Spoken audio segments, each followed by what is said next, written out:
यो सरकार लामो जाँदैन हो किनभने नेपाललाई दरिद्रपन छाएको छ। सुदन भाइको पनि मृत्युवरण देख्दैछु मैले। सुदन भाइलाई चाहिँ अलिकति सेफ लाइन राखौँ। मैले पनि के भनिरहेको थिएँ भने पहिला यो देश नेपाल आमाले चलाउनु पर्छ भन्ने मेरो एउटा दाबी थियो। तर नेपाल आमाको काखमा चाहिँ पुग्यो। तर नेपाल आमाको हात खुट्टा र कमाइराखेको देख्दाखेरि चाहिँ उहाँको चाहिँ यो नेतृत्व अगाडि बढ्छ जस्तो लाग्दैन। 6 महिना जाँदैन होइन, जाँदैन यो। किनभने अहिले हाम्रो अदृश्य शक्ति दैविक शक्तिले नै दिनु हुँदैन। त्यो त ठोक्वा गर्नुहुन्छ है हजुर? यो ठोका दिन्छु, लेखेर दिन्छु म यो कुरालाई चाहिँ होइन। सुदनलाई नै मैले खतराको चिन्ह देखेको छु। त्यसले गर्दा सुदनलाई नजिक राखेर केही प्रश्न अथवा केही सल्लाह सुझाव र शान्तिको पाठहरू गरिदिने मेरो इच्छा छ। नेतृत्व गर्नलाई उहाँको नेतृत्व सही हुनु भएन भने यो घन्टा मिनट पनि जान्छ। 12 घन्टा 24 घन्टा भन्ने हुन्छ नि। उहाँले सही नेतृत्व लिनु भएन भने यसको त्यति लामो आयु नै छैन। खासै यो हजुरसँग कुरा गर्ने समय त होइन, यो ठाउँ पनि होइन। त्यही पनि हामी बाध्य छौँ हजुरसँग कुरा गर्नको लागि। देशको स्थिति देखेर, अहिलेको यो विकराल अवस्था देखेर हजुर एउटा चाहिँ भविष्यवाणी गरेर चाहिँ लामो समयदेखि चाहिँ आएको व्यक्तित्व पनि हुनुहुन्छ। सबैभन्दा पहिले त हजुरलाई आजको दिनलाई सम्झना गर्न लगाउँछु म। कसरी सम्झाउनुहुन्छ यो क्षणलाई, यो समयलाई? क्वेसनको लागि धेरै धेरै धन्यवाद। एउटा के भन्न चाहन्छु भने यो आजको दिन सम्झने भनेको एकदम गाली लाग्दो दिन हो हाम्रो लागि, कालो दिन हो। हामीले एउटा 72 जना एउटा पुत्रलाई गुमाउन परेको समय हो। यत्र अभिभावकहरू हुनुहुन्छ होइन। हामीले उहाँलाई सुझाव दिन, धन्यवाद दिन पनि सकेका छैन होइन। त्यो मिलेको पनि छैन। पीडा सबैमा छ होइन। अब एउटा आमालाई पीडा परेको होइन कि यो सबै देशलाई नै पीडा परेको र देशलाई नै जुठो परेको हो होइन। त्यसले गर्दाखेरि अब यही बच्चाहरूले नगर्नु थियो गरिसकेपछि होइन। अब राजनीतिक दल, अभिभावक सबै मिलेर यसैलाई डोराएर अगाडि जाउँ र यसैलाई कानुन बनाऊ होइन।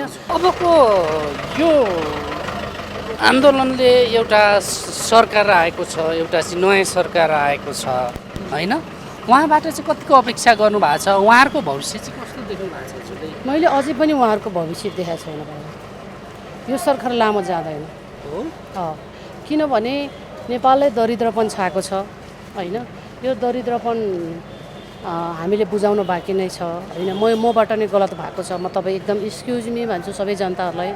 मैले देखेँ यो 81 सालदेखिबाट देशप्रतिको उत्तरदायित्वको लागि मैले पूजाहरू उठाइरहेको छु, क्षमा पूजाहरू उठाइरहेको छु। तर जुन नेपाललाई दरिद्रपन छाएको छ त्यो चिज मैले बुझाउन सकेको छुइनँ। किनभने आर्थिकको कारणले अब त्यो चाहिँ अलिकति बढी आर्थिक खर्च लाग्ने भएको र अभिभावक नेतृत्व गर्ने अभिभावक ननिस्केको हुँदाखेरि चाहिँ यो पूजालाई केही पछाडि सारेको हो होइन। यो अहिलेको सरकारले निकासा आउँदैन होला होइन, आउँदैन पनि होइन। अहिले हाम्रो सुशीला कार्की नेतृत्वको सरकार अहिले विघटन भएको छ। यो पूर्ण त 6 महिनासम्म भनिएको छ। योसम्म पनि जाँदैन, 6 महिना जाँदैन होइन, जाँदैन यो। किनभने अहिले हाम्रो अदृश्य शक्ति दैविक शक्तिले नै दिनु हुँदैन। त्यो त ठोक्वा गर्नुहुन्छ है हजुर? यो ठोका दिन्छु, लेखेर दिन्छु म यो कुरालाई चाहिँ होइन। तर अझै पनि यो दुर्घटना घट्ने सम्भावना छ। यसलाई नघटाउँ।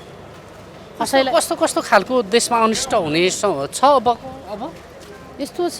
यो अनिष्ट 21वटा ब्रह्माण्डको मालिक भनेको काल हो होइन। यो घटना यो भन्ने नै हुँदैन। लुटपाट होइन, डकैती, चोरी, बलात्कारीदेखि लिएर अन्य धेरै काण्डहरू पनि क्षति हुन्छ, धेरै हुन्छ।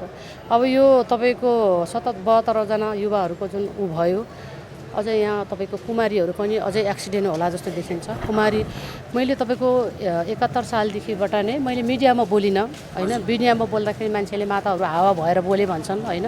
सम्बन्धित निकायमा गएर चाहिँ सबैलाई खबरदारी चाहिँ गरेको है। अबको लडाइँ भनेको कुमार र कुमारीको मृत्युवरण हुन्छ, युवा पुस्ताको मृत्युवरण हुन्छ, अझै पनि हुन्छ। यो कुमारीबाट हुने देख्ने सम्भावना छ होइन। यो किन यस्तो गरे भन्नुहुन्छ होला होइन। यसको सावधान यस्तो नहोस् भनेर सावधान खोजिरहेको थिएँ, गरिरहेको थिएँ, घटना घट्यो हो। उहाँहरू राजनीतिक विश्लेषण मान्छे त होइन नि, तर घटना त घट्यो नि त, यहाँसम्म भयो नि त। अझ नेपाल आमा मैले पनि के भनिरहेको थिएँ भने पहिला यो देश नेपाल आमाले चलाउनु पर्छ भन्ने मेरो एउटा दाबी थियो। तर नेपाल आमाको काखमा चाहिँ पुग्यो। तर नेपाल आमाको हात खुट्टा र कमाइरहेको देख्दाखेरि चाहिँ उहाँको चाहिँ यो नेतृत्व अगाडि बढ्छ जस्तो लाग्दैन। तर सुधार गर्नुपर्छ।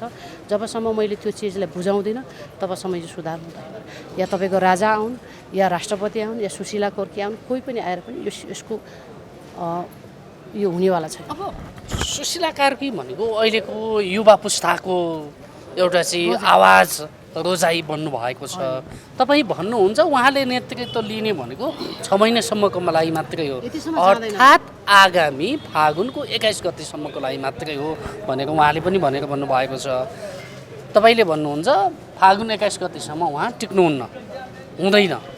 मैले देखेको सुदन भाइलाई पनि अप्ठ्यारो सिर्जना देखेछु है। सुदन भाइको पनि मृत्युवरण देख्दैछु मैले। सुदन भाइलाई चाहिँ अलिकति सेफ लाइन राखौँ, यो शान्ति गराइदिउँ होइन। म अहिले यो देखेपछि म एकदम उहाँहरूसँग म एकदम पछि लागिरहेको छु होइन। युवालाई शान्ति होस् श्रद्धाञ्जली गरिरहेको छु, दीप प्रज्वलन उहाँहरूसँग सहकार्य गरिरहेको छु। सुदनलाई नै मैले खतराको चिन्ह देखेको छु। त्यसले गर्दा सुदनलाई नजिक राखेर केही प्रश्न अथवा केही सल्लाह सुझाव र शान्तिको पाठहरू गरिदिने मेरो इच्छा छ। किनभने मान्छ सुदनले के यो यस्तो कुरामा विश्वास राख्छन्? राखेनन् भने देश दुर्घटना हुन्छ, समातेर नि ल्याउनु पर्यो। यो त जस्तो उहाँलाई दुर्घटना हुन्छ है, अझै दुर्घटना जस्तो अहिले संरचनाहरू भत्किए होइन, राज्यको संरचना भत्किए, त्यो त राज्यको मात्रै होइन नि, त्यो त तपाईँ हाम्रै टाउकोमा आउने चिज। इतिहास पनि हो, इतिहास मेटियो पनि। करिब अब त्यो संरचना बनाउँदाखेरि दशकको इतिहास भत्किएछ अनि त्यो जीर्ण छ, जिरो छ। फेरि एउटा कुरो त्यो बनाउनको लागि फेरि त्यो ऋण त हाम्रै टाउकोमा थपियो नि त। अब हामीले त्यत्रो ऋण थाम्न सक्छौँ त? सक्दैन नि। अब त्यो घटना नघटाइसो त्यसको विकल्प पनि छ। अब दुर्घटना नघटाउने नहोस् भनेर त्यसको विकल्प पनि छ होइन। त्यो विकल्प हुन सक्छन्। के विकल्प? अब म त एउटा शास्त्रलाई टेकेको मान्छे, शास्त्र अनुसार जानुपर्छ हेर्नुहोस् होइन। अब तपाईँको 9 दुर्गा आएको छ, अब यतिखेर त झन् भयावह घटनाहरू हुने देखिन्छ होइन। अब यो घटनाहरूलाई चाहिँ शान्ति होस् र केही पनि नहोस् भनेर चाहिँ अब हामीले चाहिँ मिडियाबाटै बोल्छौँ। हजुर अब ठ्याक्कै भनिदिनुहोस् हजुरले, सुशीला कार्की नेतृत्वको अहिले सरकार विघटन भएर आउनु भएको छ।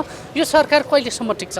कति दिनसम्मको आयु छ? कति महिनाको आयु छ यो त मैले भने नि त 6 महिना पनि छैन भनेर भनिसक्नु भएको छ।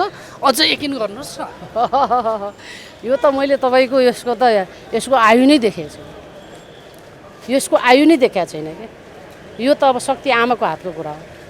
आमाले पठाउनु भएको छ नेतृत्व गर्नलाई। उहाँको नेतृत्व सही हुनु भएन भने यो घन्टा मिनट पनि जान्छ, 12 घन्टा 24 घन्टा भन्ने हुन्छ नि। उहाँले सही नेतृत्व लिनु भएन भने यसको त्यति लामो आयु नै छैन। अब यसपछिको नेतृत्व चाहिँ को आउँछ? होइन यसपछिको नेतृत्व भनेको तपाईँको मैले देखेको पुराना दलका नेताहरू आउँछन्, पुराना नेताहरू आउँछन्। अब ती दलहरूले नै ल्याएर यो दरिद्र भएको र यत्रो घटना भएको होइन। अब उहाँलाई त ल्याउने कुरै हुँदैन नि। राजनीतिकमा स्वच्छ छवि भएका र विज्ञ मान्छे आउनु पऱ्यो के होइन। जस्तो सुदनले पनि र सुदनलाई साथ दिने युवाहरू र अभिभावकले पनि त्यहाँसम्म पुर्याउँछु त भने हो नि त। तर घटना किन घट्यो त होइन। र एउटा कुरा सुदन पनि एउटा पढी लेखेको केटा हो नि त होइन। उसले पनि केही गर्छु र गर्न सक्छु भन्ने हेभीले त आएको होला होइन। तर उहाँ नै अलि डिसब्यालेन्स हुनुहुन्छ।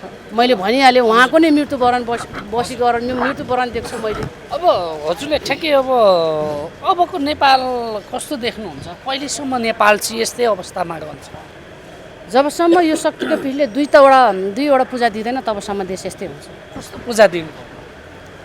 यो म मिडियाबाट खोल्न चाहदिनँ होइन। जसले गर्नुपर्ने त्यो सम्बन्धित ठाउँमा पुर्याइदिएको छु र फेरि पनि उहाँलाई भनेको छुइनँ। अब कुनै अरू व्यक्तिलाई भनेको छु। सुशीला कार्कीलाई पनि यो मेरो पत्र जान्छ होइन। सुदनलाई पनि म राखेर यो कुरालाई अगाडि लानेछु। यति गर्दासम्म यो देशलाई शान्ति हुँदैन। त्यो गर्नैपर्छ, त्यो गर्नै अनिष्ट ठुलो अनिष्ट बेहोर्नुपर्छ। अन्तिममा केही भन्नुहुन्छ? अब यस्तो छ के छ भने अहिले भनेको नेपाललाई दशा भनेको 21वटा ब्रह्माण्डका मालिक कालले छोएको छ। अग्नि तत्त्व चल्या छ देशमा। अग्निसँग तपाईँहरू सतर्क हुनुहोस्, अग्निसँग संयम अपनाउनुपर्छ। अग्नि नै अहिले एकदम ठुलो कालको पनि अग्नि तत्त्व चलेको हुँदाखेरि अग्निलाई शान्ति गरौँ र सबै आफ्नो ठाउँमा बसेर संयम अपनाउँ होइन। ठिकै छ, अहिले बिड तातिएको बेलामा सबैको माग राखौँ। आमा हुनुहुन्छ, आमाको हातमा डाडु पनि छ होइन। आमाले पनि निर्णय यस्तो लिन सक्नु पर्यो, मलाई यही छोराहरूले यहाँ पुऱ्याएको, यही छोराहरू र छोरीको चाहिँ कुरा सुनाइ हुनुपर्छ भन्ने उहाँले निर्णय लिनुभयो भने फेरि यो पारदर्शी लाग्छ। तर उहाँले यो निर्णय सुन्नु भएन भने उहाँ छिडिक भनौँ पनि यो जान्छ।